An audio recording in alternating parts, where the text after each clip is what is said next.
welcome to day 2 of the Intel Extreme Masters Gamescom, the very hungover edition. Thank you, Tasteless. Before we get our games started, I want to bring out a couple of the guys that make this happen. First, I'll bring out George from Intel, who wears a suit to his job. So, the other guy is you're probably familiar with because sometimes he's in front of the camera because he knows a lot about games, and he's Carmack from ESL. So, come on, guys. Say hi. Hey, Jared. I'm going to get out of the way. All right. George, another season, and we open it together like good boyfriends. Yep, exactly. So, we've got the trophy here. We've got the entire history of the Intel Extreme Masters on it. We've got the champions, most recently Ace and the MC for Starcraft 2. We've got another season to open, and I'm really, really glad. Family got bigger for this season. Yep. We're going to new territories. It's going to be phenomenal. Talk a little bit about that, George. Yeah, I'm really excited for the season 7. We're going to announce 2 new locations, which please follow Intel ESL. They'll make those announcements later on. And also, like Mihal said, we'll welcome to our new family, Patriot Memory.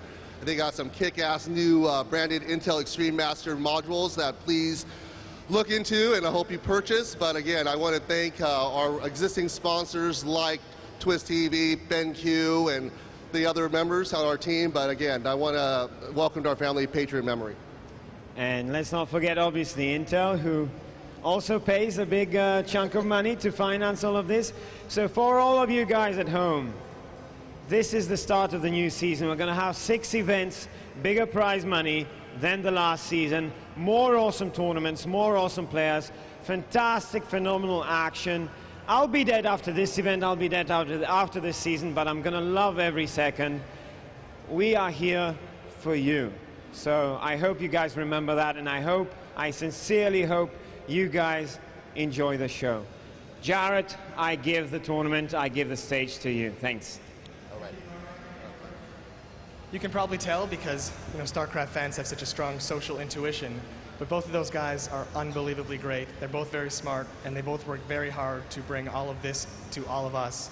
So just cheer at your monitor right now and give them a big thumbs up. And I'm going to be back in 1 second with our first match of the day, Inori Protoss versus Nerchio Zerg. See you in a second.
Oh, and we're ready to go. I'm ready to go. Are you guys ready to go? Let's go, man. First player I'm going to bring out, TSL's Inori.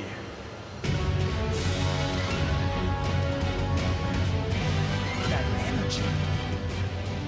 And his opponent, Acer's Nerchio. Are you guys ready? All right, rock and roll. Good luck, have fun. And I'm going to turn it over to the commentators. Welcome, ladies and gentlemen, to the Casters booth here for the Intel Extreme Masters Day number 2 here at Gamescom. My name is Kyle Larris. I'm Day 9, and I'm very excited at the fact that for the first time ever in about an hour, the floor will finally be open to the public. Yesterday was Industry Day, where we got the chance to cheat a little bit and start the cast early, but soon enough, the entire crowd will be filled up because group stage matches are kicking it off today. They are indeed, and we are going to be getting on with Inori and Nerchio in just a little bit. But before we do that, I really want to echo the sentiments that we had on the stage earlier. A massive, massive thank you to all the sponsors that we have here. Intel, Patriot Memory, BenQ, and Twitch. These guys putting together this tournament for us and, you know, being able to support us with that is really, really awesome. And please do show them as much support as possible. Yeah, and definitely go over to esl.tv/IEM where you can get that HD pass, or at the very least, just follow all the results of everyone, such as the crazy series of open bracket matches that we saw yesterday, where we saw Nesty narrowly qualifying through, Grubby amazingly knocking out 2 Koreans on his way to qualify in the same pool as MVP, and today in these round-robin groups of 6, top 3 will be advancing to the playoffs that will be played out Saturday and Sunday. But just groups A and B today. Yeah. And if you do finish top of your group, you end up skipping one of the rounds during that bracket in the final 2 days. So that is very, very important indeed. It allows you to gain that extra little advantage. So there's so much incentive to be able to take that top spot over, say, just narrowly passing second or third. So in these first matches, again, a little bit of comfort going in. You know that you have 5 total matches to play to catch up. But our first 2 players are going to be Inori and Nerchio, who have both built up quite the reputation for themselves. And I wanted to start off a little bit with Nerchio, who you got the chance to show me those stats. What exactly were Nerchio's lifetime stats? Well, I mean, we'll come back to Nerchio in a second. We'll kick things off with Inori to begin with. Inori here is probably one of the surprises of coming through the brackets and the open bracket to be able to qualify here. He went through stage 1, wasn't initially invited, but stage 2, he was able to defeat the likes of MMA, MC, Sleep, and Supernova to be able to claim a spot here at the Intel Extreme Masters. So, whilst nobody would have expected him to prevail over the likes of MC, who had to come through the open bracket, a phenomenal, phenomenal performance by him to be able to be here. And those results actually kind of surprised me a bit. I mean, Inori, generally known as being a PvP specialist. I even see that on the stats that you have. He's at 64% lifetime in PvP, but I'm really worried about his PvZ going up against a player of Nerchio's caliber. I mean, I was joking a little bit about the stats earlier on. Nerchio actually is at almost 70% in all 3 matchups. Yes. And it's not just that, here we go, here's the man himself. And it's not just a case of, well, you know, it's 70% across 100 games per matchup. No, not at all. It's like 70% across like 600 matches per matchup, which is insanity. Absolute craziness. And the great thing about Nerchio is that he used to be a random player, decided to go and play Zerg. At the time when Zerg was performing the worst, he felt like it was best tuned to his style, and he's really shown through as one of these Zerg players that is super comfortable with almost every style. The one thing, though, that I've seen consistently as a downfall of his in the last 2 months is he has huge problems dealing with any Immortal-based play, even like, oh, God, Immortals are so overpowered. But let's be honest, his play has been largely Roach and Fester, both of which aren't quite as good against the Immortal as other units. Yeah, now, Nerchio is a little bit of an interesting story here for this initial opening for the Intel Extreme Masters. Now, interestingly enough, Nerchio has actually already guaranteed himself a spot at the Intel Extreme Masters World Championship at CBIT at the very end of the season by winning Home Story Cup number 5, for those of you who didn't know. So, for the Intel Extreme Masters Gamescom, he actually had to go through the full qualification process, through from stage 2 onwards. And he was able to take very, very convincing PvZ series off the likes of people like Grubby and Elfie. And Grubby's PvZ, I mean, as we saw yesterday, going up against the likes of Targa, that I'm pronouncing correctly today, is, you know, he is able to make things happen from potentially nothing. Yeah, I mean, the ability to play from behind is so key. I mean, it's easy in Starcraft 2 to just have it be the one-moment wonder style where you try to win the one big battle, and there you go, boom. get ahead in the long run. But the hard part is when you're playing from behind, you have to slowly work your way back up. It's very, very difficult to do in StarCraft 2, as there are not as many easy comeback opportunities. You can't top deck a really nice miracle spell like you can in Avacyn Restored. Magic the Gathering humor. Very, very good indeed. As hey, we've already jumped into the game here, day 9, so let's get it on as we load up onto Daybreak for our first map. So without further ado, we do have spawning up to the top right-hand corner here as our blue Protoss. He's going to go by the name of TSL's Inori. And down in the bottom right, the young Zerg superstar from Europe, it is Acer's Nerchio. Now, once again, you know, Nerchio has those very, very amazing statistics to his name here going into the Intel Extreme Masters Gamescom. But other than that, I mean, he's just had great finishes elsewhere. There's been the 2 crowning achievements in his career thus far, being Home Story Cup 5, also recently the World Championship Series Poland for the Blizzard World Championship Series. Now, he was able to prevail again over the likes of people like Mao's Mana in the final there. And again, Mana is no slouch in this matchup. He famously was able to recently win DreamHack, pretty much based majoritively on his PVZ. So Nerchio is very, very formidable in this matchup. Yeah. And we'll have to see if Inori is going to be able to bust it out here against him. You know, I mean, I always feel slightly bad for Nerchio in that truly he's honestly Code-S caliber Zerg. I mean, seeing the way that he's able to take down the top Koreans with such consistency in tournaments, in practice, wherever. But he gets overshadowed by Stefano. Yes. Because people tend to treat Europe as a country when it comes to a lot of tournaments. Korea is the other country, and everywhere else is the third country, right? Yeah.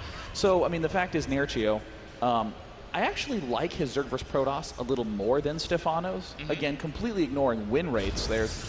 Nerchio does have a tendency not to fall into the trap that Stefano does. Which is that Stefano will start to do these huge pushes and overcommit to them when they're clearly not going to work, building far too many units. And what happens? It ends up backfiring, and then there's no way to escape that spot. But Nerchio always seems to just do gentle pressures that always allow him to have a next follow-up step, especially he has that infestor-based mid-game play he likes a lot. Yeah, that's entirely true. And that investor-based mid-game play is something that has, you know, sprung up in the past couple of months. You know, people are kind of abandoning Mutalisks and that Roach Hydra style, which just gets so completely figured out by Protoss for a long, long time now.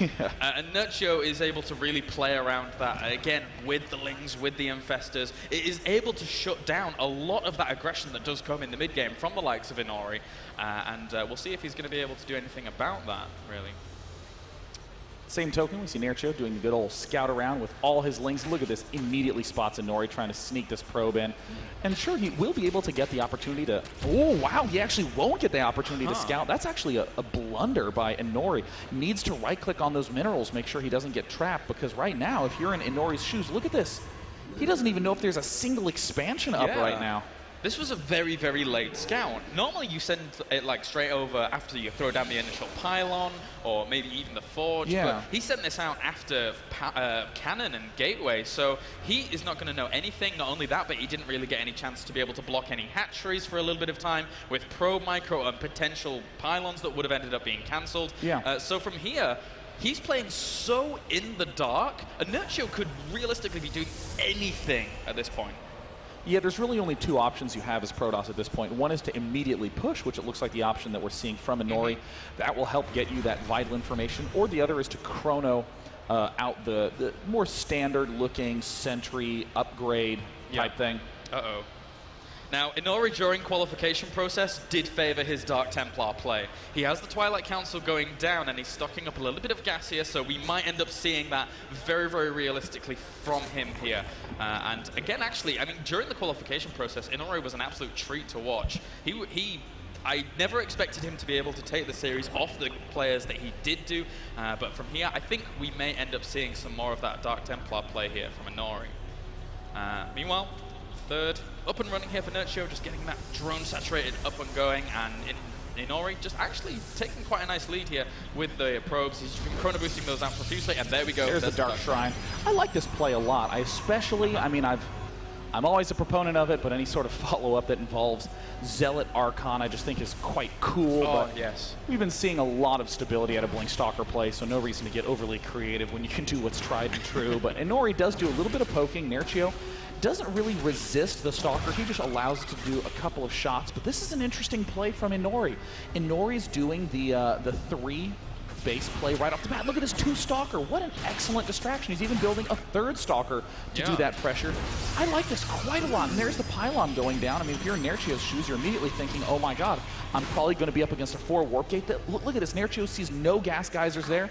I mean, honestly, if you're in Nerchio's shoes, you're going to be thinking 100% that there's an early 4 to 6 gate pressure coming. Yeah, and interestingly enough, one of the indicators for that kind of thing would be how, you know, the timing of any kind of upgrades on the forge. He doesn't have vision of that though, so he doesn't actually know that +1 was never really started or anything like that. But he does now know very, very accurately that there is a 3rd up and on the way.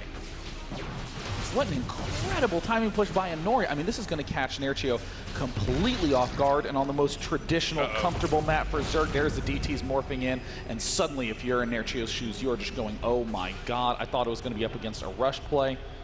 But nope, there's the DT and a 3rd base going down for Inori, and no layer. There's going to be almost no way for Nerchio to put pressure back onto Inori. Not too true. He's throwing down those Spore Crawlers as quickly as he possibly can do. 5 currently in production here. This is costing Nerchio quite a bit just in itself with the Spore Crawlers alone. Right now, the DT is going to work on the Spore Crawlers, but deciding to go for the Queen as he realizes that Nerchio just throws down too many to kill at the very end. And right now, how many workers is he going to be able to kill with this? He's already got 12 worker kills, 13, 14. Wow, rocketing up here with that, and just still poking at the front. Well, but this 3rd, as you rightly said, he has no way of putting on the pressure, so that's very, very safe right now. Oh, Nerchio has just a little bit of an issue to deal with right now. He should have canceled those extra Spore Crawlers. He should have started 3 at the same time and then canceled the remaining 2 when a single one finished. But now he has, what, 6 Spore Crawlers up, 3 at his expansion. I mean, there's no way DTs are going to be doing any damage anytime soon. But very impressed at Nerchio's ability to have taken as little damage as he did. But Nerchio's build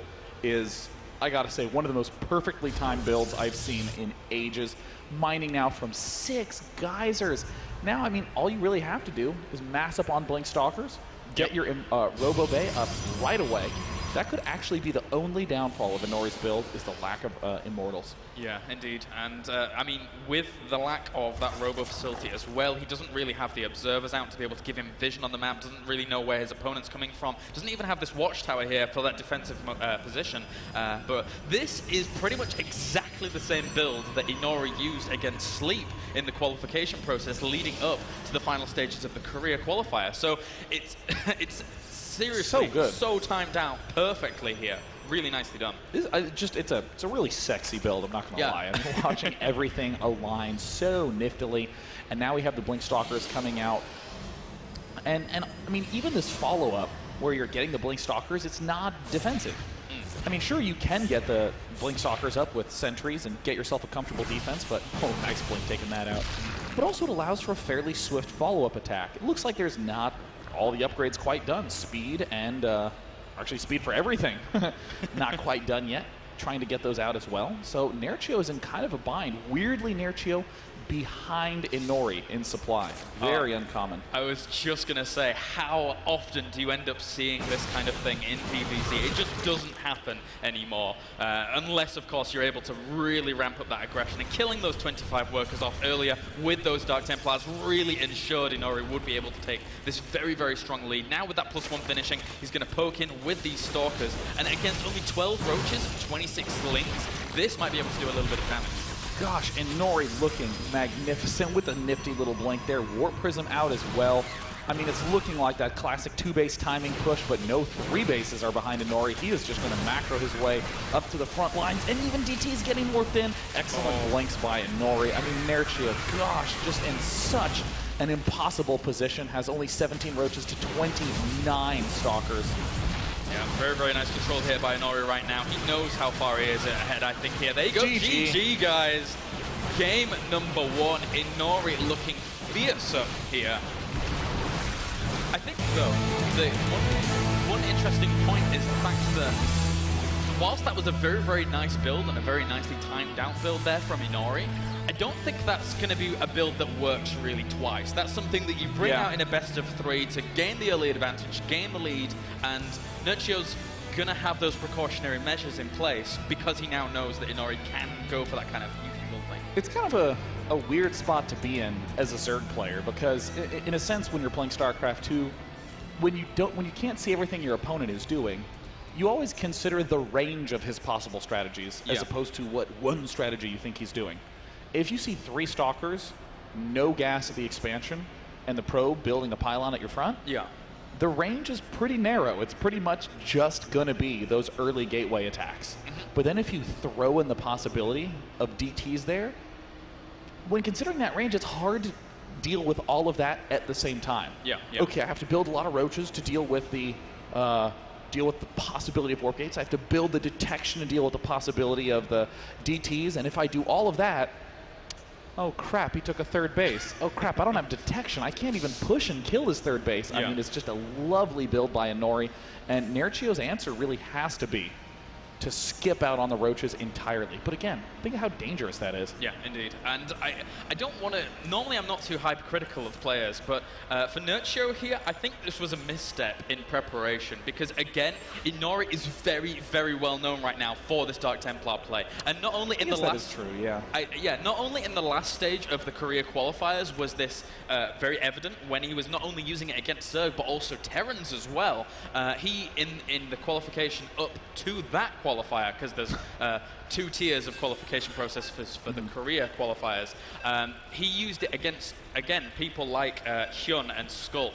So this is obviously a build that Inori is very, very comfortable using, and something that you have to prepare for against a player like Inori. Yeah, and I like your use of the word prepare for. It's not you have to expect it and have the perfect counter build for it, but you at least have to have it accounted for in your play somehow, and with no detection, no layer, no nothing. It was a pretty clear, straightforward win for Inori. It was indeed. So let's jump into game number 2, guys, as we do have spawning down to the bottom right-hand corner here.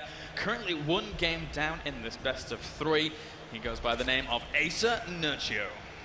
And up in the top left, showing us an absolutely beautifully constructed build in game number 1. Does he have another trick up his sleeve in game number 2? It's TSL's Inori. Yeah. Now, Inori is not... There's a weird kind of way in which Inori ends up getting the results. Half the time, he's mashing his way through Code S level players like we saw in the career qualifiers. But sometimes, like at foreign events, for example, he ends up falling short to people that maybe he just doesn't know the style of, but aren't quite exactly up to, you know, his standard level of play. I mean, there's people that have been in the past very vocal and critical of Inori's play, but I mean, Game 1 showed that he had a very, very well-executed, well-thought-out build there to go up against the Zerg, and I'm pretty sure we'll be seeing it mixing up here, so it'll be interesting to see what he's going to bring out in game number 2. Yeah, this is, I think, a big threat that Inori has from his own side of things. It's so easy to have a build order that's so good that the build order is what's helping you win, not any of your inherent skill. Often what you'll see out of Inori is that if his build order goes awry, some of his in-game judgment, some of the figuring out of how to maneuver in the uncomfortable position is really, really difficult. Yeah, no, you're entirely right. That's a very, very, very acute analysis there, because if you really look at it, Inori is never, you know, the highest level of Protoss right now, so it's very, very easy for him to kind of fall out in that regard. And again, Nerchio, as we've said before, very, very high win percentages here. Very, very easy for him to be able to kind of bring the thunder. He was able to, you know, take home Story Cup recently and knock out fantastic Protoss after fantastic Protoss. So that was really, really well done by him. And we'll see if he's able to come back here against Inori. And for now, we'll go over to this third location. After blocking the natural with the pylon and continuing to dance around here, he actually lets the pylon finish in the natural as he does scoot around in circles for now. Meanwhile, Fueling's on the way here to be able to deal with that, and the hatchery actually gets down at the third location. Yeah, I like this position that Inori has. Just throwing down this pylon and delaying this for just a smidge of time gives just enough delay on the hatch larva inject for that classic two-base Immortal push to really shine. Yeah. We are seeing Inori go for both of those assimilators, and we're going to get a good sign as to what he's doing, whether that first Zealot comes down or not. I actually think that if you do want to go for this Immortal-style push, building that first Zealot gets in the way of the build quite a lot. There's a point in time where you really kind of want that extra pylon up to make sure you can continue chrono boosting the probes and get your extra geysers 3 and 4 up, and that Zealot gets in the way of that timing quite a bit. So we see the Cybernetics core going down. This will really help show us what he has in mind. Okay, it's probably not going to be that Immortal style build then. As yeah, we'll be having that Zealot on the way here. And meanwhile, Nerchio just keeping a little bit of the Overlord hovering around here, seeing exactly what's going on. He will probably end up moving this up to the top right-hand corner to be able to spot when that 3rd and 4th gas do go down, as that is such an important indicator, as you well pointed out earlier on. So for now, just droning up very, very heavily here, and we'll be getting a lot of income going in just a little bit. Nerchio is one of those Zerg players that almost never, ever, ever strays from that big macro style. He is so confident in his mechanics that if he's able to get to the position in the mid and late game that he wants to, again, the statistics speak for themselves. He takes 2/3 of the games. Yeah, I mean, what's so crazy, though, is that with this style of doing the double gas at 6 minutes, there it is, literally like clockwork. Yeah. I'm interested about the shift that we've been seeing Zergs do, where instead of 2 geysers at 6 minutes, it's 3 geysers at 6:30. It kind of gets you around the same amount of minerals, but it accelerates your gas pacing, so you can get quite an early layer up as well. Inori trying to do some nice micro with the Zealot, but the inviting Stalker coming up encourages way too many links to be built. Nerchio easily takes it down, so we see the Robo Bay out of Inori, and God, these are the latest gas geysers ever. Inori still hasn't taken gas. I mean, oh, and the Stalker got trapped. Is he going to lose it? I mean, he's bound to. Yeah. He gets that final shot on the Destructible Rocks, bringing it down to 11 less life.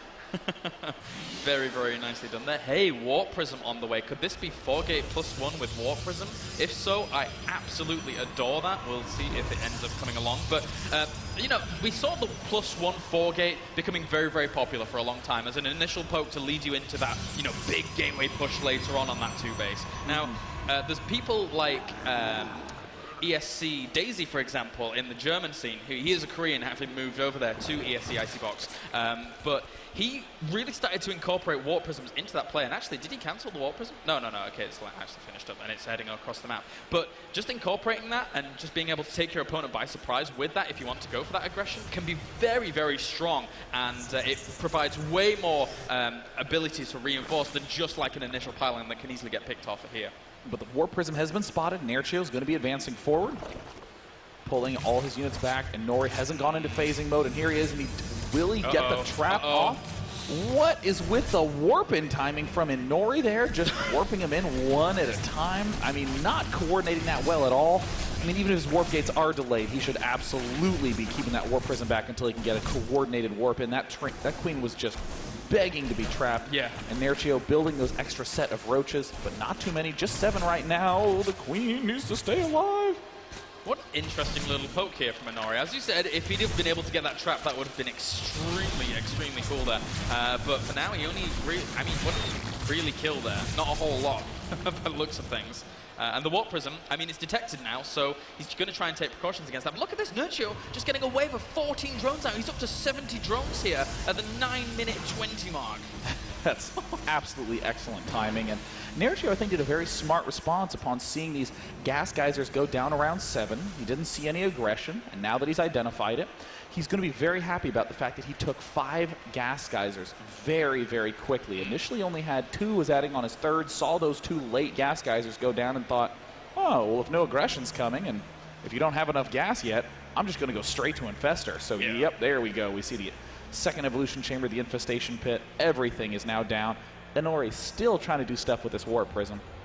Yep, indeed. I actually like the positioning. I mean, there's 2 edges to this. I like the positioning, and I don't like the positioning of Nerchio's tech. 1, it's creating a nice little wall there just in case the harassment comes along. But 2, if like a Zealot charge with, you know, Zealots with charge drop ends up coming along in the later stages of the game, that is very, very easy to actually start doing a lot of damage to if you were able to go around the back there. And there's not a whole lot of surface area for you to be able to get your army in there to be able to protect your infrastructure. Yeah, I mean, even more simply, this observer, if it floats in, it'll see everything in one spot. I mean, you can build a Phoenix, see it, and go, oh, well, I guess I'm just very clearly know what I'm up against. Inori's going to do yet another attempt with this Warp Prism play. Instantly loads up, but it's getting a little bit low on life, and it looks like Nerchio, again, doing this 11-minute power push. Yeah, we're going to push in. Oh, if you can take the force. An excellent maneuver. That would be fantastic. Traps them in, so he's going to trade a few roaches for this, potentially. But still very, very worth it here, as he pushes in once again over at the third location. Nice Wall Shields go down once again. There's not that much here to be able to defend, though. Zergling's able to pincer in as well on those probes, getting a few kills and forcing the retreat there, even getting a pylon to unpower those gateways. Wait, wow, Nerchio just pulled Inori at just the right angles. 4 sentries, 5 sentries are going to go down. There's 5 and 6 go down. Inori is just getting pummeled in this push. And the best part of all from Nerchio is that he has picked off all these pylons at the front. Inori's going to be scrambling on the defense. And look at this. It was not that Stefano-style all-in play. It was not designed to have to win the game there. Plenty of gas stockpiled for Nerchio to just build the infestors, take a hive. Inori's desperately going to try to do damage with this Warp Prism push. Yeah, and taking that 4th base as well behind that. Such a nice little move there by Nerchio to be able to really keep Inori on the back foot. He was even supply blocked for a little bit there, so not able to keep his production in full swing, as Inori now does try and shark in here with the Warp Prism. But the Zerglings just here, there, and everywhere being able to spot this. He does drop the Zealots to be able to shred those guys up, but once again, continuing this aggression with the Roaches. And with 6 infestors in play, Nerchio has an excellent follow-up. Look at this, just gently moving a couple of Zerglings up to the top to rip down those workers. Queen's still in an excellent position. Nerchio looking excellent right now, advancing to the front. Inori has re-walled off with a gateway, but is it only +1? And I hear an ooh, did a Warp Prism go down? It did indeed, with all 4 Zealots in it, so rather expensive there for the Queen that was just nibbling away at it very, very slowly. And coming back to what you were saying earlier, you know, because he got so many sentries in that initial poke, then he's had to warp a few more in here. He's going to be a little slower on some of the tech avenues that he wants to take, and all of this is really limiting, you know, his ability to get to those big power units that he wants to be able to really take control of this game. I mean, it's kind of funny to think about the sentry number. 8 seems about right for that early defense, but very often Protosses will be building those 8 sentries so early that they'll have 150, 200 energy each. Oh gosh, is that easy to get a million force fields down. But Inori, with these super late guys, there's 3 and 4, for all his cuteness at the start of the game, he only had about 10, 12 force fields when this push came. And Nerchio, as we see, is just continuing to drill forward. A lot of units there. And again, this is the one danger period for Nerchio. He's up against 4 Immortals, a Blink Stalker army. This is his weak spot where most Zergs are strong. Nerchio ends up having this crippling weakness with that many armored units. But this is the time, this is the right time for Nerchio to be going all spine. His drone count at, a very low 67. He's going to need to go into only drone production. He has crippled his mineral economy. Getting 100 drones is essential for this hive-tech push. And over on the tech side for Inori, he already has a Robo Bay as well as a Dark Shrine that was on the way. Now, did it finish up or did he end up cancelling it is the question. It was somewhere in production, but I can't find it anymore. Looks like he did end up just nixing the Dark Shrine. He's pulled back and gone for a robotics facility. Yeah. And for now, we'll be able to just continue to macro up here. Now, the scary thing for Inori is here, because there's so many infestors out on the field, it's very, very precarious to actually move out on the map with just this Blink Stalker Immortal play, unless his blinks are absolutely pristine to be able to try and pick off some of those infestors. Because the Fungal shuts down a lot of this because of the range of the force here by Protoss, and to be able to deal with infestors themselves, it's not just a case of getting Colossus or just getting High Templar. A mix of both of them is so useful against that to be able to fully shut that down. And Nerchio looks like he's preparing excellently, just getting a lot of Zerglings. You need way more force fields to deal with Zerglings than you do with Roaches. Roaches are pretty easy. Throw down 3, and most of them are blocked. They're kind of huge, can't really get into those tight places. But I'm still super worried about Nerchio's economy. He's at 68 drones. 70's about right for mid-games for Zerg, but if you want to be going spine, Broodlord, Infestor, you need so many drones, and it looks like Nerchio's starting to realize he needs to free up some food. He's just going to be tossing away some of these units right now. Yeah, And a few of them do get trapped in there, so nicely done by Inori. But interestingly enough, Inori is going for hallucination here now. Is this because he doesn't want any time spent on his robo facilities for observers or something like that? Or yeah, right on. I mean, he needs to be able to spot these kinds of counterattacks. Oh, that's a great play. This is exactly what Nerchio wants. Doing an excellent little split, will easily be able to start forcing all the Protoss units back and back and back and back. And time is the only thing Nerchio was worried about. And he has all those Corruptors in production. Couple Broodlords popping out right now. Just pristine timing by Nerchio. Yeah, and very usefully, during that little bit of a poke that we saw there, he saw a Warp Prism pop from that Robo facility. So he knows there's always the potential of some harassment going down right now. Look at this. Oh, this is adorable. This is like the boy that builds a fort around his stuffed animal. You know, you can tell exactly what structure he wants to keep alive. And oh, Inori. Look at this cute little play. A single Immortal in there. Yeah. Go into phasing, warp in 10 Zealots. The Immortal takes down the building while the Zealots are distracting. And, you know, coming back to what we said earlier, with, you know, him spotting the Warp Prism as it came out of the Robo facility, the Corruptors were literally there and then, right as he was coming in. So he had so much information on exactly what was going on. Meanwhile, Inori now coming in here to be able to have a little bit of a scout off with these hallucinated Phoenixes, and it looks like he's actually moving into the middle of the map. He's about to be maxed and getting that Stargate up and running. So this game is not over just yet. Nerchio coming up, one-shotting a couple of cannons, will continue to run by. A nice sacrifice by Nerchio in normal sense. It looks like he might be able to take down this Colossus, but at the very least, he's going to be just continuing to walk back to his backside. Pretty significant damage on that Colossus, but it does stay alive. Another Warp Prism play gets shut down. Oh my god. Oh, do not Warp Prism drop a Nerchio. He will be very upset with you. Look at all the infested Terrans, Fungal Growth, Corruptor, Broodlord. An effective way to deal with one Immortal and one Warp Prism. I can't say I've ever seen a Warp Prism dealt with as methodically as that. That was, if you're ever going to deal with one, that is the way to do it. As for now, we have 14 Broodlords out on the map here to complement the 10 Infestors. This Nerchio's army here, oh, and he's adding on the Baneling Nest. It's getting very, very scary for Inori to deal with. But that Fleet Beacon has just finished up, and no doubt we'll see that Mothership on the way in just a bit. Mass Evolution Chamber from Nerchio, trying to get just enough food to build another set. Oh, sick. He used the extra supply to build Zerglings, so that way he can get the mixture of Banelings in there that he needs. There's all the Phoenixes hallucinated, poking in, getting a sense of what's up. Baneling Nest, only thing Inori really needed to see. And you know that's really interesting, because normally Zerg players will just build mass spine crawlers to do that, but it actually costs more money to do that than evolution chambers. So he saves a little bit of cash. And it looks like he's trying to poke in.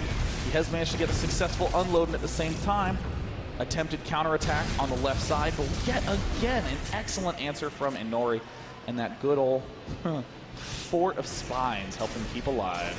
Slowly trying to bash down that wall there to be able to eventually get to that Greater Spire, and again, just pulling back here, wasn't going to put any pressure on at that fourth base. Now getting that Storm as well as that shield upgrades, as he does have only 3-1 on this army at the moment, but meanwhile, we don't have too many upgrades out for Nerchio just yet at all, actually. Just getting that +2 on the range weapons and not too much melee upgrades. Actually, how much melee upgrades does he end up having here? Oh, no, okay, he has +3. I didn't see any melee units there, but no upgrades for those Broodlords just yet, other than the +1. For now, just kind of sharking about and hoping to continue to build this very, very strong production. Inori looks like he feels like the Zerg army is out of position enough to try to engage here at the left, but Nerchio not very pleased about that one, trying to recoup all of his forces up in mid.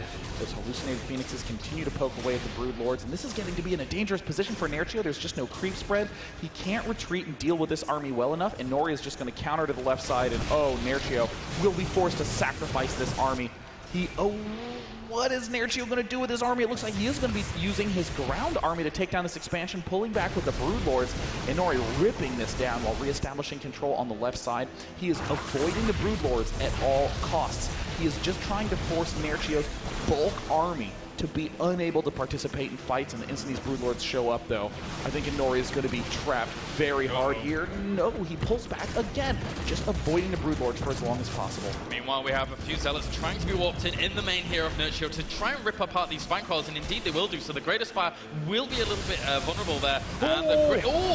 With those fungals. Manages to nab a significant portion of that army. Inori right now with Warp Prisms littering around the map has been unable to really land what he needs, and there's the big fungal growth on all the Colossus, locking them down just long enough to get the Broodlords to the front line. Many Infestors fall, but there are far too many Broodlords for Protoss to deal with. Look at that Broodling count. I mean, if only that showed up on this tab at the top, would love to see that. And meanwhile, he does have that Mothership out. He's getting a few Archons walked in here as well, and he does have a little bit of Vac to be able to recuperate his losses. But again, I mean, Nerchio, actually, that being said, his income is not looking too hot itself here as that 4th base was shut down. But how do you deal with this many Broodlords, especially if Nerchio just separates them like he's about to do in just a little sec? I mean, Nerchio was skirting on Razor's edge with only 60 drones and a Hive Tech army. I mean, look at that army. Look at the army tab.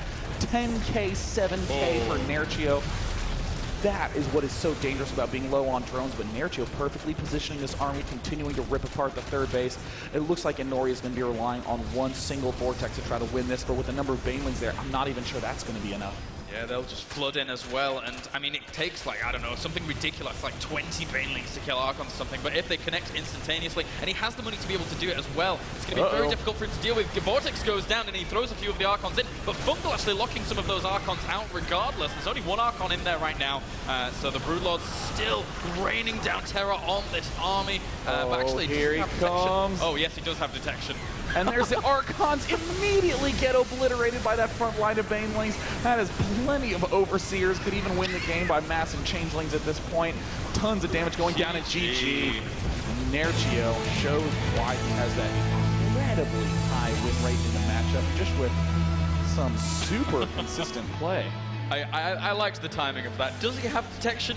Yes, an armada of 20 Overseers show up right on cue. You need like 2 Brood War control groups to bring that many Overseers to the front lines. Look at Nerchio, looking actually quite concerned in that match. Look at that expression. I mean, that's definitely one of a player who's reviewing the game, trying not to get too excited. No, there's a little smile. There's that he was hiding it all along. As Inori, a bit taken back by that. Seemed that, you know, he really caught Nerchio off guard in Game 1. Now, going into that straight macro-based play there in Game 2, Nerchio was looking just flying there, other than, you know, having that little kind of a lower income that you would normally see from a good majority of Zergs that really want to power up to that very, very high drone count. Yeah, I mean, I do want to talk a little bit about that, because, I mean, I mentioned it a couple times in the cast, but didn't really explain it. The army value, the amount of cash it takes to build up a Broodlord Infestor army is close to 10K, 8K for a maxed out army. That is such a stupid amount of resources that you need. And to even get there, you need tons of spines, you need all the defense, you need all the upgrades. The amount of resources you need is just staggeringly higher than pretty much any other composition you're going to have as Zerg. As a result, you need to have somewhere between 90 and 100 drones as you're transitioning. Sure, when you get the army up and your money starts to climb, you build more spine spores, all those defensive structure, it can tumble back down to that money 75 amount. But Nerchio was at 75, and then he built like 15 spines, and he was at 60, and he was like, it's fine. And still somehow managed to reposition everything just right and stay alive. That's a very, very hard thing to do and very impressive. Yeah, and also, I mean, in the way in which that is very, very cost effective, I'm actually in the wrong game, so I'll join a new one. In the way in which it's very, very cost effective, that army, it's interesting to note that Broodlords are actually, in comparison to most of the massive units, they're only 4 supply, and they are very, very expensive for a 4 supply unit. So if you are maxed out, that's actually a great point. I mean, 2 roaches are as much supply as a Broodlord. Yep. So if you're actually maxed out with that many Broodlords, then the army value is ridiculously, you know, high because of how high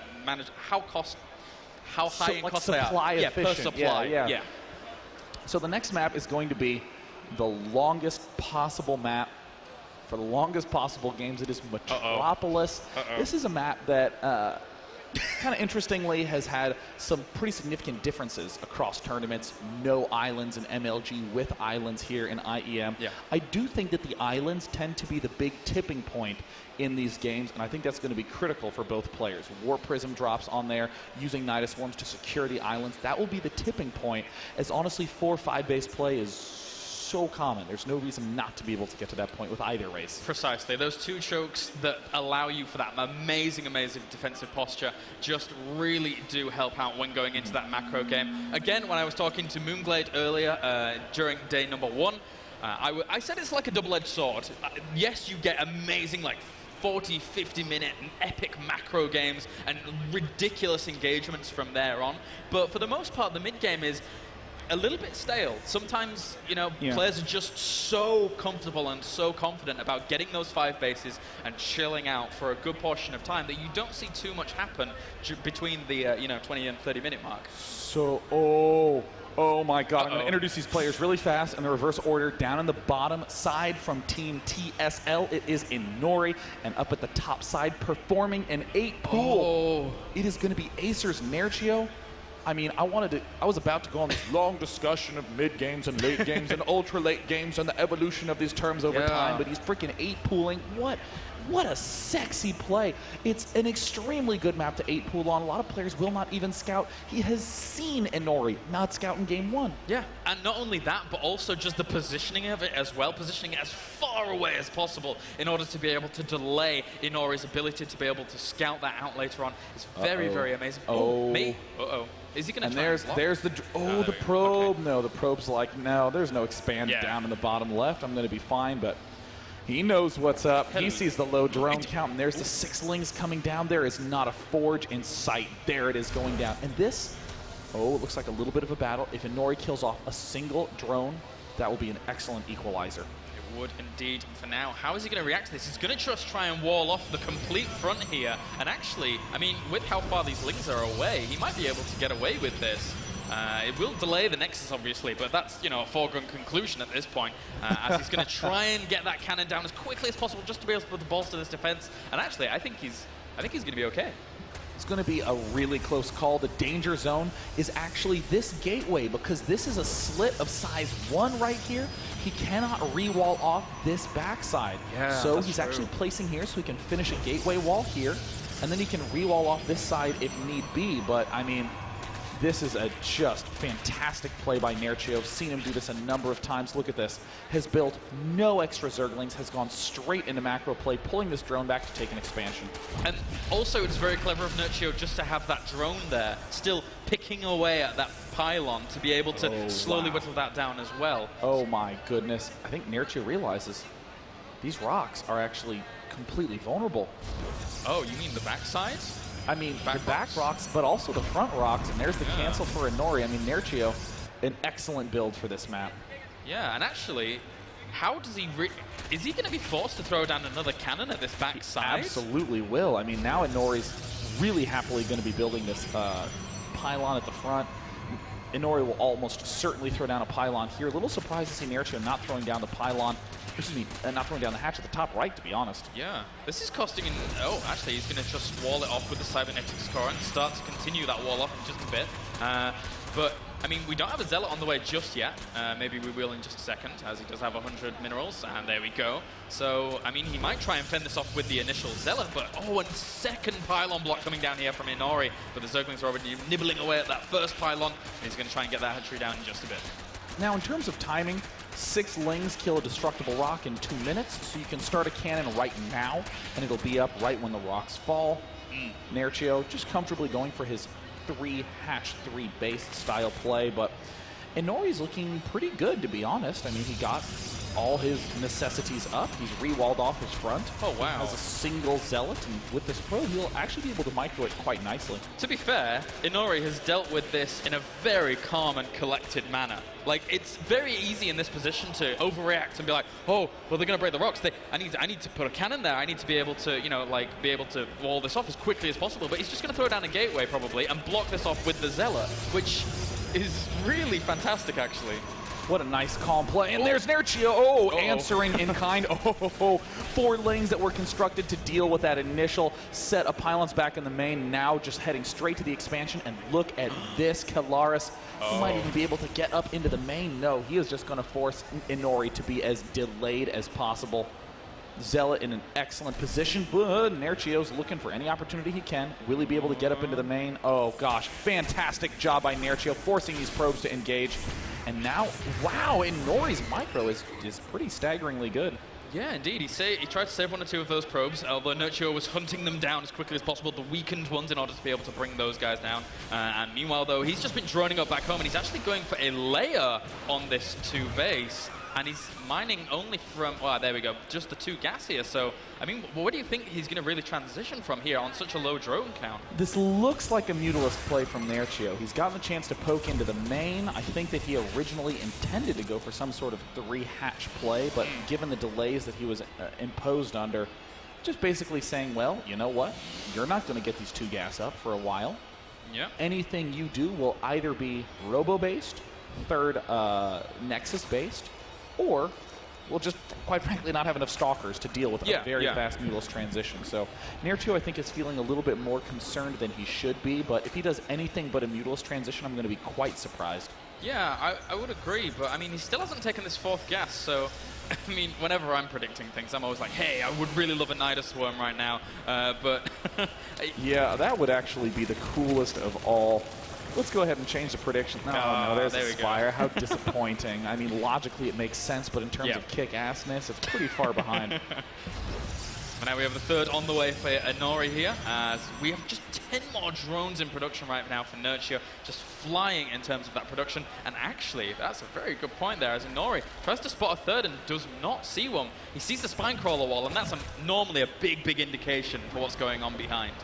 Yeah, I mean, pretty face up what Nerchio's doing right now, but quite honestly, Inori is still ill-equipped to deal with this, and that's exactly what Nerchio's going for. The lane run-in identified no gas, too many gateways. Has to be a lack of blink stalkers in the mid-game, and especially now that this 3rd's going down, slow stalkers trying to defend 3 disparate locations against speed lanes and Mutilus. Nerchio, with this really unusual play, showing us that it's actually extremely well thought out. And this is a really interesting wall-off that we're seeing here from Inori, actually, at the 3rd location, as he's walling between his 2nd ramp and his 3rd Nexus, which I actually haven't seen too much of nowadays. You just normally get, like, really weird gateway placements around all the minerals and things like that. So I really like that from Inori going onto his 3rd base. And look at this, Nerchio just expands right in front of the probe. He doesn't care to reveal it. I mean, Nerchio was looking so awkward with no drones at his 2nd expansion, starting the layer already, but this is clearly a very meticulously thought out build from Nerchio. The timings are lining up just great. Yep, and he's only just getting speed out now. I mean, he really hasn't needed it too much, considering the early aggression he's put on earlier on. For now, moving across the map here with that Mutilus count, just expanding and getting another wave of 11 drones out here to be able to try and catch up. Whoa, Nerchio's being a tricky bear right now. I mean, okay. First, let's discuss the attack, and then when it inevitably dies down, we're going to give Nerchio some big credit right now. He's taking down plenty of probes. Speedling's just finished up. He's going to try to mount an assault down at the 3rd as well, and a surprising number of probes are completely vulnerable. Oh, good God, he's stretching Inori so thinly here. He's brought all of his army back to be able to deal with the Mutilists, but the Zerglings are doing so much damage in the 3rd here as well. 21 probes killed right now for Nerchio, as it's down to 36 probes to 58 drones. What a play. But, I mean, okay, so let's going through the steps one at a time. I see my opponent is low on gas. I'll rush for mutas. He can't possibly have enough stalkers with blink to be able to deal with them right at the immediate moment. Inori also knows this, so Nerchio goes one step further and says, I'm only building 6 mutas, and then I'm only gonna drone. Inori still is forced to just deal with it directly. 10 mutas, a pathetically low amount of Mutilists, but still just enough to allow Nerchio to begin droning up on all these bases, finding extra sentries, finding these extra units. I mean, this 3rd base might even fall down. It may end up, oh, but he's going to actually be able to run back for now. But again, he's always going to continue to try and spread him thinly here. He's just going to keep poking in. And, I mean, he's spreading the Stalkers in a pretty good arrangement here, and trying to go up to that Templar Archives for the all-important Storm. But again, Nerchio could quite easily just transition out of this on the 4 bases that he is getting up and running in just a bit and be fine and dandy. +1 attack for air finishing up. It's time to mount the offensive. Uh-oh. 2 Archons right there in front and center. Zergling's kind of shoving them back. Starting to do some target firing. One of the Archons falls immediately. Desperately, Nerchio tries to pick off the second one, and not as much damage as Nerchio would have liked, but still, he's going to get these extra probe kills. I mean, wow, 28 killed off by Nerchio. You don't really see a units lost tab looking like that this early in the game. And look at this, we have the Roach Warren on the way as well as the Infestor, so he is going to be able to transition very, very nicely here when he gets these full bases saturated, up and running, getting those extra gas geysers down on those bases as well. And I mean, you know, he doesn't really have too much creep going on right now, but if you're going to be, you know, committing a little bit to Mutalisks early on, you don't need it at that point in time, but it's still nice to have. It's still nice to really get that ramped up and be annoying. Mutalisks can't fly faster over creep. They get that benefit just by kind of being near the color purple. Nerchio doing exactly what he needs to do. Just massing drones, massing spines, getting up that late game transition. And you know, I've been giving a ton of credit to Nerchio in this early game, but let's be honest, Inori has done as good a job as he could have holding this off. He's gotten up 3 bases. He's lost a lot of probes, but thanks to Chrono Boost, he's at 61. Yeah. He has not neglected his upgrades. He's at those 2-1 ups. But right now, Hive incoming for Nerchio, still being very responsible to pick off as many probes as he can. It's very, very acute of you to point out that he has replenished his probe count so meticulously. It's easy to lose them and just be like, well, you know, I'm just going to have a lot less probes during this game, but he's just he's been able to replenish so well, chrono boosting those 3 Nexi very, very quickly. He has 68 probes right now for the 82 drones, but again, Nerchio just really ramping it up here with the production, getting that Glory Constitution as well as that +2 weapons here, and again, Inori is just completely stretched thinly, and I don't think he's going to be able to really take this 4th base too easily or safely. I think Nerchio will end up letting him do it because of the way in which Metropolis pans out, but yeah, we'll see. I mean, most of all of what you just said, Kelaris, I'm most impressed at your use of the word Nexi. Oh, quite smooth. I mean, both are applicable in terms of the you know, the multiple reference, Nexa and Nexus, so Nexay. Yeah, it's all good. Looks like the Zerglings continue to plant themselves at the 4th base, trying to deny that as long as possible. Even though this full army of Inori is trying to deny it, we see another one of these Infestor heavy pushes coming up from Nerchio. He's going straight for the Forge. He's going to try to knock it down. I like this play a lot. Definitely going to be able to deal a lot of damage. There's a couple of those Stalkers in the main and takes down the Forge regardless. 8 Corruptors incoming. Greater Spire has been started.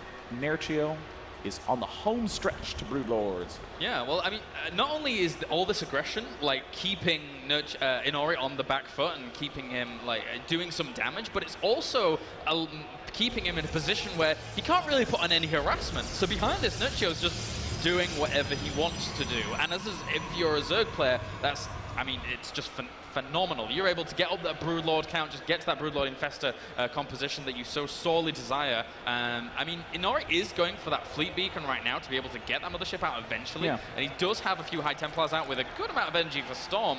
But again, Metropolis is one of those maps where if you're able to get the 5 bases, anything can happen from there on. We saw a crazy game yesterday between Nesty and which just was able to come back. Yeah, I mean, this is ordinarily the phase where as Zerg, you're fist pumping, you're getting ready to do your jumps on the stage and just give the big thumbs down to your opponent like a badass. But on this map, the distances are just kind of stupid. It's so far.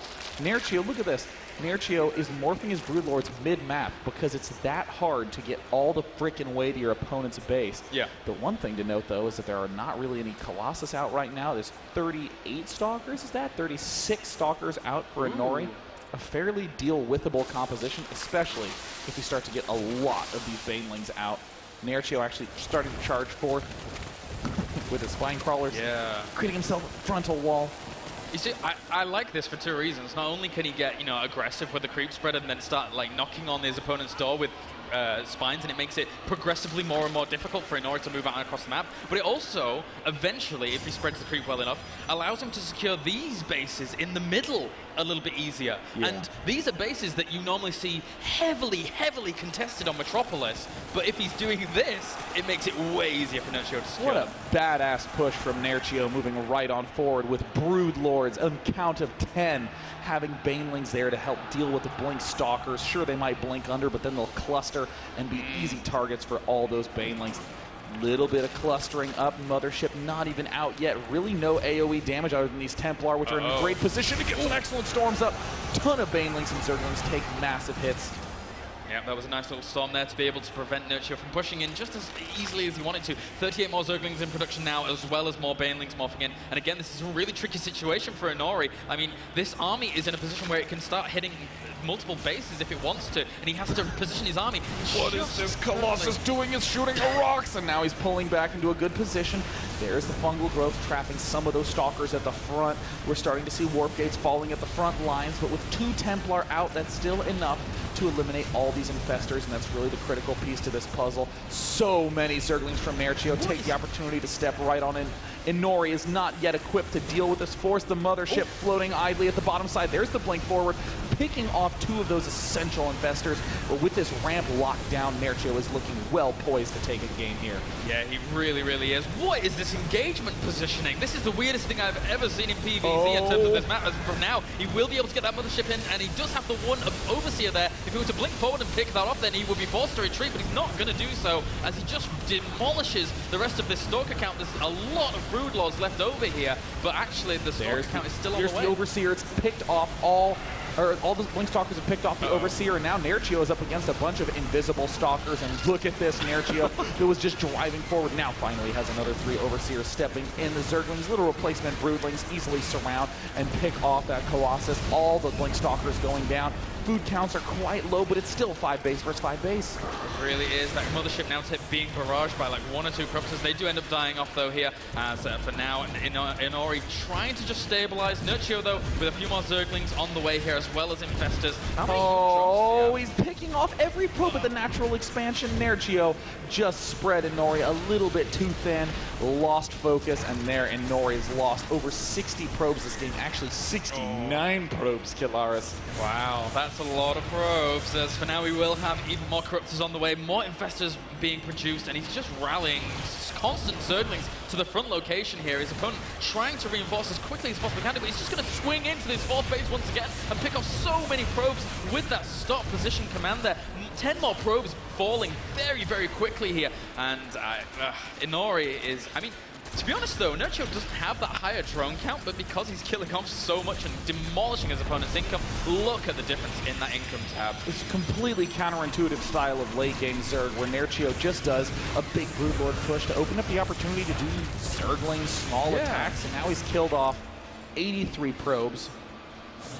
Just, I mean, and still 40 probes out for Inori. That means that there's been over 120 probes made by Inori in this game. Yep. And the units lost tab, I think, will really reveal that it's not quite telling of who's in the lead right now. You'd have to give it to Nerchio at this point. Yeah, you really would. He's killed so much off, really, really limited the amount of income we're going to be seeing from Inori here. And Nerchio is, yeah, I mean, he's still, again, quite low in terms of that drone count. Getting a few more up here, though, and he's got 17 infestors. That's a lot of infestors. You know, I almost feel like that defeats the purpose. A little bit, you know, it's like having a car with like 100 windows layered on top of each other. It's not really good. Or a TV with like 10 remote controls. You need only a few. You know, fungals, yeah. Unless he just wants to go for the biggest army of infested Terrans of all time, but I'm pretty sure that won't end up happening. Oh my God, the Mutalisks are killing off more 11 kill Mutalisks, 3 kill Mutalisks, 2, and I mean he's going to get 100 probe kills in this game. If it continues like this, he's going to get 100 probe kills. And it's still at 49 probes. How often do you see more probes being produced than drones? He hasn't killed a single drone yet because Nerchio has been so aggressive in this game. Cow. He hasn't had a chance to be able to get aggressive himself. We still have the forward spine crawler wall sitting ready to be killed off by any cloaked mothership, any flying unit, any Colossus.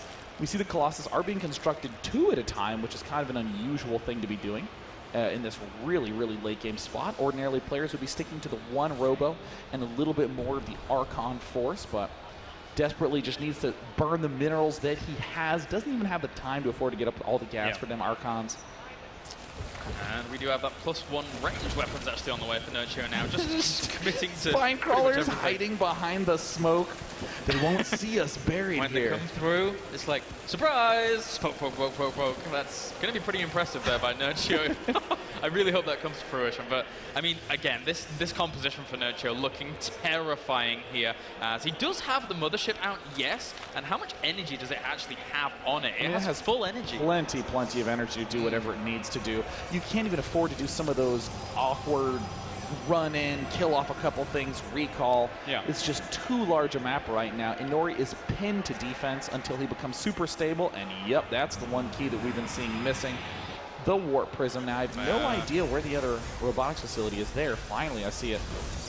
Even 2 Warp Prisms here to be able to start that stretching ability, making him spread his units. And again, this army for Nerchio is very, very immobile. So going back to be able to defend 2 locations, your main and your 5th, exactly the same time, can be very, very difficult. But Nerchio might actually just... I mean, with 26 Banelings morphing in, he might just get aggressive right now and kill him off here. But I mean, you think about what the normal Zerg player does. They build up the Infestors, and they build up the Broodlords, and then they attack. But then there's this added step, build up the Banelings. In all of this, this is giving Inori enough time to get the force he needs. Oh, if he could nab that would be just game-changing. He misses it with the fungal, and Inori realizing how dangerous a position he is in researching the gravitic drive, trying to... and he gets nabbed. Oh, no, Inori, this is such a terrible position. We see... What is this other Warp Prism doing? Is he really going to try to do this? Why is he really... What is going on? Okay, so Inori's second Warp Prism ends up dying as well. Interestingly enough, though, as that second Warp Prism was moving up to the top, Nerchio was positioning 3 Overlords in a very, very rapid succession to be able to catch that kind of thing. And with the spine crawlers in the force, a maneuver you don't see very often, but a potent maneuver nonetheless, Nerchio is just looking unbelievable. Inori is going to need the vortex of his life, and he's going to need to pick off all these Banelings. Yeah, it's going to be very, very difficult indeed right now as the Overseer is just sitting in the front here to be able to spot things that could be a bit of an overstep if they end up getting all picked off, and he does have the full cloak there because there's actually no more Overseers there other than the 3. But 3 reinforcing right now as he rains down terror on this expansion, and these Broodlings are just going to be able to shut down quite a bit of what's going on here without an engagement even occurring. Where's the vortex? Inori is still patiently waiting. There's pretty much infinite energy on these infestors. The army stepping forward, and the feedbacks managed to rip down the front line. And there's a surprisingly small number of infestors left remaining. And by surprisingly small, I mean 14 down from the 20-some of before. More infested Terrans falling down. Second vortex from Inori manages to grab every single one of the infestors, and now the spine crawlers moving forward. Blink Stalkers getting underneath there. The huge crunch on all the Banelings doesn't actually manage to kill off that much. Will he be able to rip down this infestor town? They're all at the front. Incredibly rapid series of feedbacks, and Nerchio still has all these spines up at the front. Yeah, they're zoning this out so well right now. The Broodlord's raining down terror once again on this force. He does blink forward to try and pick off as many of these Broodlords as he can do. But again, these spine crawlers, once he blinks forward, he's taking massive, massive amounts of damage from that static defense here. And he's going to be able to demolish all of these Stalkers while with Broodlords left to spare. There's a huge flood of Zerglings flooding in here.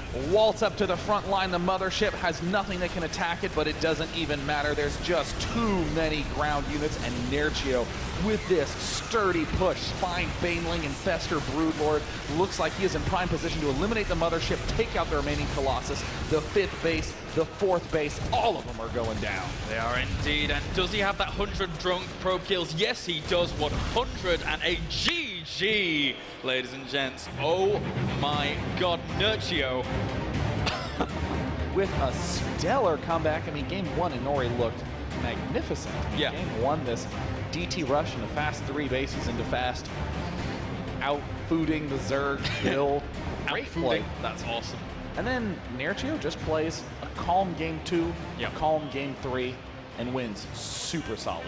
That was, yeah, that really showed over the course of a best of 3 where Inori's strengths lie and where his weaknesses lie in comparison to a player like Nerchio. Again, maybe I'm being a little too critical here, but the initial game really did show that Inori, with practiced and very, very well timed out builds, can bring absolute mayhem to his opponent. However, going into those last 2 games, Nerchio's standard macro game just looked stronger there than Inori's.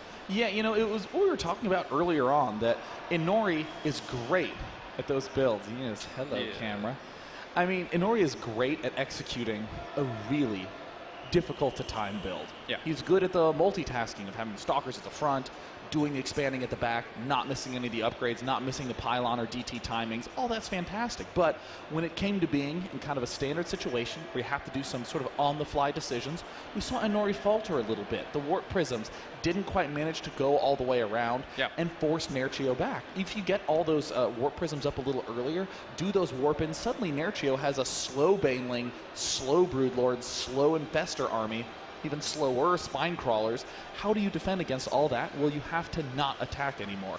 But without those sort of warp prism plays, Nerchio was just able to move his pretty much undefeatable army forward and take the clear win. And again, because of all the aggression Nerchio was doing early in the game, there was really no opportunity for him to eke out those warp prisms to start doing that harassment early. And then when he did, Nerchio had all the preparations and a slight slip of that initial warp prism to be able to shut it down completely. So great play by Nerchio. That does mean that Nerchio is up 1-0 in the group. The other player currently up 1-0 is 4GG that took down sort of 2-0. Well, without any further ado, let's throw it up to Jarrett up on the main stage. I am standing here with the winner of our first match of the day, the pride of all of Poland, I'm sure, Acer's Nerchio. Well won, congratulations. You have incredibly strong ZVP. What's the key to your success? Well, I'm not quite sure. Maybe especially Koreans aren't used to my style. I mean, it's not anything special, but still, I think not many Zergs also add Banelings late game. And yeah, but I still think my ZVP is not that good as you say. It looked pretty good to me. What sort of practice environment do you have at home? I don't do anything special as practice. I pretty much play only ladder and online tournaments. I don't practice like custom games for specific builds, and I think that works best for Zerg. Just naturally talented then. What do you think your chances are moving forward in the tournament? Well, I don't feel that I'm in that good shape, but I usually go step by step, so first I hope I will advance from the groups. Great. Well, you did good so far. Do you think you could play me in a game of rock, paper, scissors? Yeah, I think so. You want to play a game? Yeah. I just want to beat Nerchio in something, okay? It's on 3. 1, 2, go, okay? All right. Thank you, Artosis Rock. Rock totally owns. You want to do best of 3? Yeah. This guy. Okay, we'll do best of 3. Give it a chance, all right? Artosis! Okay, well, last one.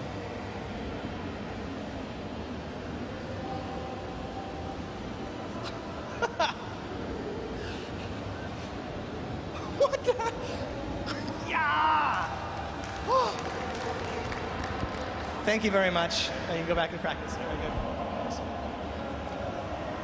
Well, I'm good at something. Does anyone from the audience think they can take me in rock, paper, scissors? Is anyone not a socially awkward penguin and is comfortable coming up here? Do we have any good guy Gregs in the audience? Please help me out. Yeah, this guy right here. Another Zerg going down. Hey man, I'm Jarrett. Nice to meet you. Hi, Max. Nice to meet you. Are you ready? Are you good? Okay. So, I just had to really win for a second.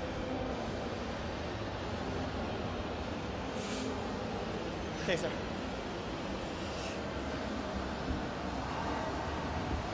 Oh! Wow. Thank you very much, Max. It's okay. Thanks. Yeah. Great. You're great. Really great at this. Thank you, man. Who are you cheering for? Who's your Zerg? What? Who's your favorite Zerg? Sometimes it's Stefano, but after seeing this, it's Nerchio. Yeah, Nerchio's pretty strong. Awesome. Well, thank you very much. Enjoy the rest of the tournament. Cheers. I'm sweating, man. That's pretty stressful. I'm really grateful to Carmack and particularly my coach, Artosis, who advised me that rock is how you always open. And clearly it's an effective strategy. I